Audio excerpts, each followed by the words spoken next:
நம்ம எத்தனை முறை கொஞ்சம் அப்படியே சோர்ந்து போய் பலவீனப்பட்டு இருந்தாலும் சோர்ந்து போகாம நம்மை தாங்குகிறார், பலப்படுத்தி கொண்டு இருக்கிறார்ல. ஆண்டு சொல்ல, நான் ஒரு நாள் சோர்ந்து போகிற தேவன் அல்ல, நீ ஏன் சோர்ந்து போற அப்படின்னு ஆண்டவர் உங்களை பார்த்து சொல்றார். இந்த சோர்வுன்னு பாருங்க, சாத்தான் பயன்படுத்தக்கூடிய ஒரு ஆயுதம். நம்ம சோர்ந்து போகாம எப்பவுமே ஜெபிக்கணும் அப்படின்னு ஆண்டவர் சொல்றார். சோர்ந்து போகாமல் நீங்கள் நன்மை செய்யணும் அப்படின்னு ஆண்டவர் சொல்றார். சோர்ந்து போகாம இயேசுவை பின்பற்றணும் என்று ஆண்டவர் சொல்றார். இதுலெல்லாம் சோர்வை சாத்தான் கொண்டு வருவான். அது அவன் பயன்படுத்தக்கூடிய ஒரு ஆயுதம். அதனாலதான் சோர்வுக்கு நீங்க இடம் கொடுக்க கூடாது. சோர்வு வந்தா சோர்வை கொண்டு வருகிற பிசாசை உன்னை கடிந்து கொள்கிற இயேசுவின் நாமத்தில் அப்படின்னு நீங்க சொல்லணும். உடனே இந்த ஆவி விலகி போய்விடும். அதுக்கு பின்னால் இருப்பது ஒரு ஆவி.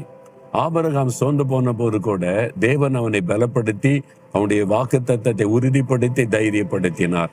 எலியா சோர்ந்து போன போது கூட தேவதூதனை அனுப்பி அவனை பலப்படுத்தி மறுபடியும் தைரியப்படுத்தி கர்த்தர் பயன்படுத்தி